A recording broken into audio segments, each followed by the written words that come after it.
Hey, what's up, Cape Town? I'm really sorry I'm not able to join you for this first African Co-working Conference, but it's actually a really cool opportunity because I can film this video for you here in Rwanda at our co-working space in our building. I'm just gonna try and cross the road without getting hit, and I'm gonna take you guys on a tour of our building and talk to you guys a little bit about what we've done over the last 2.5 years that we've been running the office here in Kigali. Hey, what's up, guys? Here's the entrance to our space.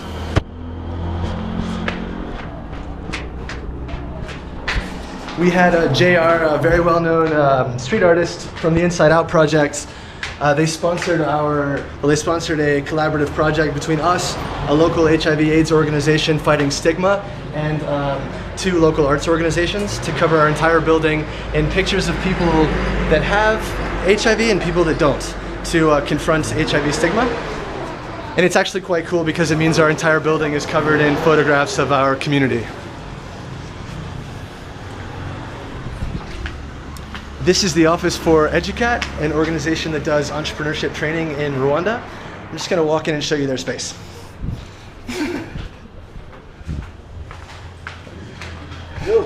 What's up, dude? Hey, what's going on, man? This is the office for Educat. These guys have just completed a new magazine on entrepreneurship in Rwanda. Check this out. What's up, Ifti? Hi. Say what's up to some guys in Cape Town. Hi. All right, guys, I'm gonna take you upstairs to the next couple offices. Hey, so this is an office for Ejo Partners. They do entrepreneurship training and they link entrepreneurs with investments through investment readiness training. This is Hey Labs. They're the best known technology company in this country doing mobile apps. Hey, what's up, guys? Say hello to guys in Cape Town.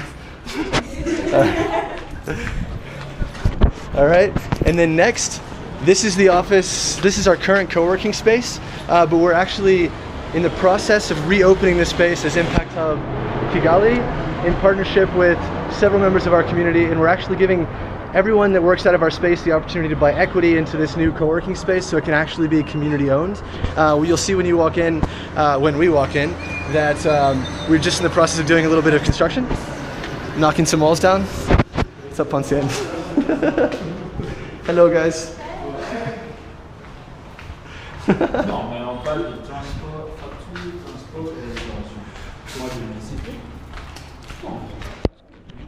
All right, now I'm gonna take you guys up to the roof to check out our event space. Actually, I'm gonna first walk you into the One Acre Fund office. These guys are one of the largest social enterprises in the region, working with over 100,000 smallholder farmers this year in Rwanda. Is that right, Mary?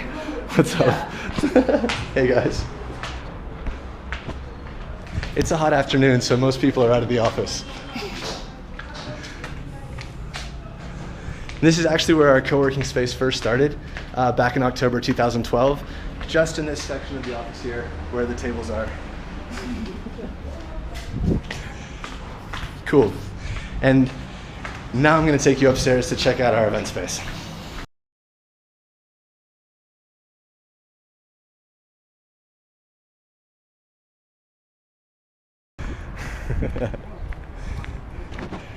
So this big screen over here that you can see behind me is where we projected up the Rwandan Film Festival, the Mashariki African Film Festival. We've hosted TEDx events. Wow, everything. Live music, spray painting, workshops, lectures. We're hosting a big social enterprise happy hour tomorrow night for the announcement of the launch of Impact Hub with the Aspen Network of Development Entrepreneurs, Acumen, Global Health Corps, One Acre Fund, Aquila Nets, and a bunch of other local organizations who are going to be speaking about different opportunities for the social enterprise ecosystem in Kigali. And I'm going to set the camera down for just a minute and talk to you guys a little bit about our space and what we've been doing in Rwanda.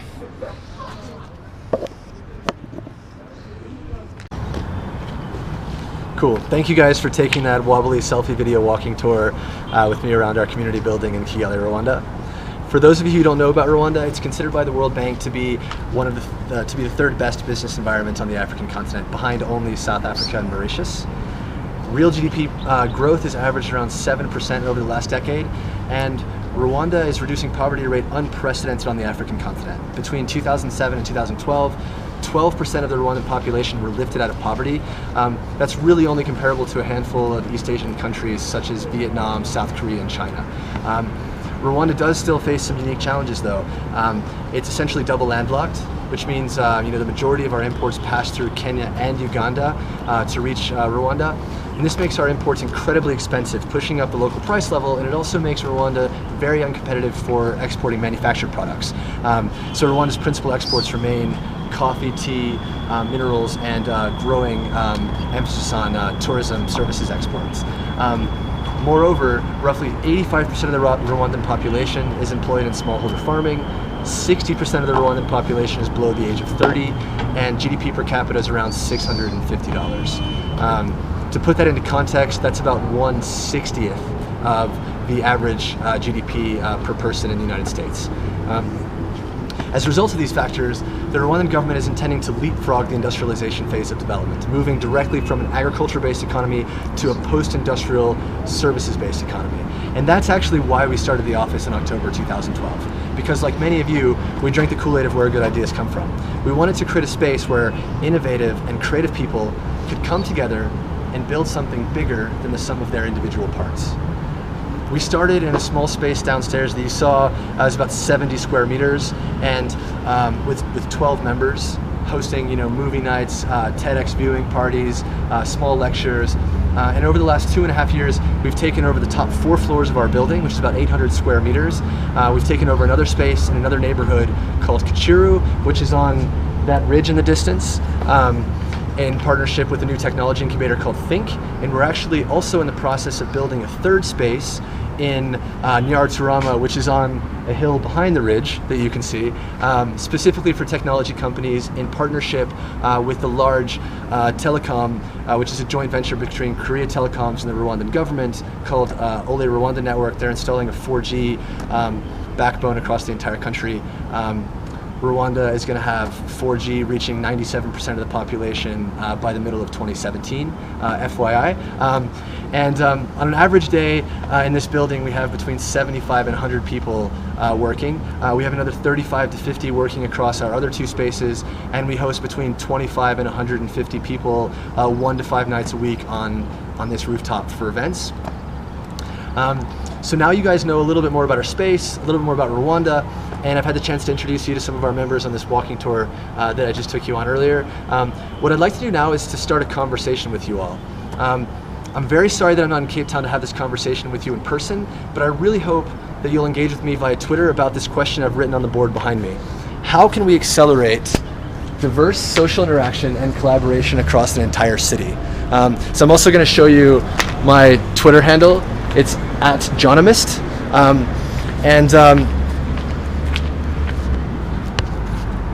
I've posed this question because I think it's really relevant to everything that we're trying to do.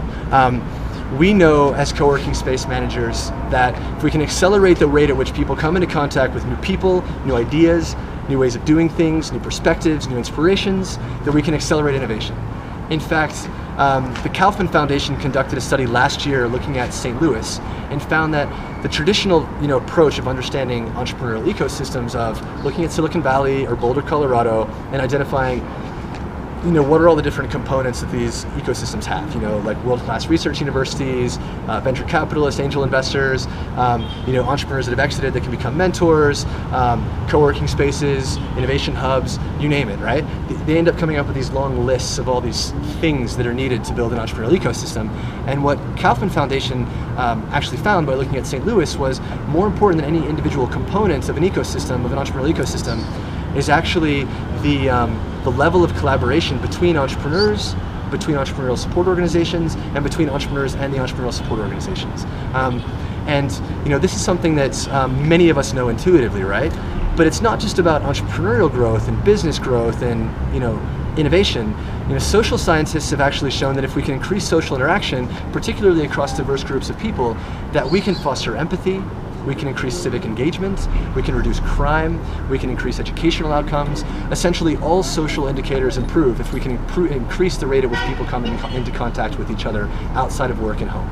So, I'm sure like me, this is why many of you guys wake up in the morning, because you know that we can foster this social interaction and collaboration, that we can build a better society. However, what I've observed in cities across the world is that co-working spaces, hubs, community spaces, in whatever forms they take, often end up becoming silos of innovation. The culture of collaboration and community and inclusiveness that we foster within our spaces often exists only within the walls of our spaces and within a few degrees or circles of this wider community that we're building. You know, we have the people that work out of our space, the people that come to our events, and the sort of friends and next level networks that go beyond that. But how do we go beyond that and actually build collaborative ecosystems and, you know, across an entire city? And in fact, I feel like many of our spaces, you know, oftentimes feel like they're in competition with each other for resources, for members, for PR. In fact, at the office, we've had experiences of other spaces trying to, you know, viewing us as competition and actually actively trying to undermine some of our activities. We've always responded to this by, you know, collaborating by example. So, you know, when someone's called up someone we're, you know, a partner of ours that we're organizing an event with to organize that event at their space, we would in fact call up the community manager of their space and offer that to host the event with them. You know, the second thing that we're doing with the office is that we're actually trying to transition from being a hub or a co-working space to becoming a hub of hubs. So we're moving away from convening, you know, a single community or, you know, viewing ourselves as working with, you know, finite or discrete communities across the city, or being confined to a particular space, and we're working on engendering collaboration, brokering collaboration across spaces across the entire city, essentially trying to assimilate multiple community groups into one larger community group that can then increase the sort of diversity of interaction.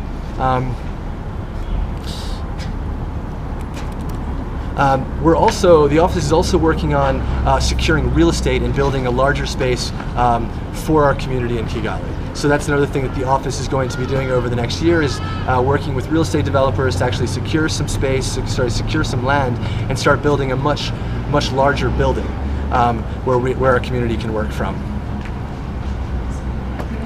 The Impact Hub, which is sort of the next component of what we're working on, and I showed you the space downstairs, this is something that's going to be owned by our members. And not only our members, but we're creating an opportunity for our entire community and for other communities and other leaders of the creative and social change ecosystem in Kigali to take ownership and to direct that space and to direct that community. In this way, we're kind of diversifying and diffusing our financial ownership and our vision ownership and facilitating greater inclusion across the entire city. And yeah, so those are the kind of things that we're doing in Kigali. Like I said, you know, collaborating by example, looking a little bit more meta. So the office, like I said, is becoming more of a hub of hubs.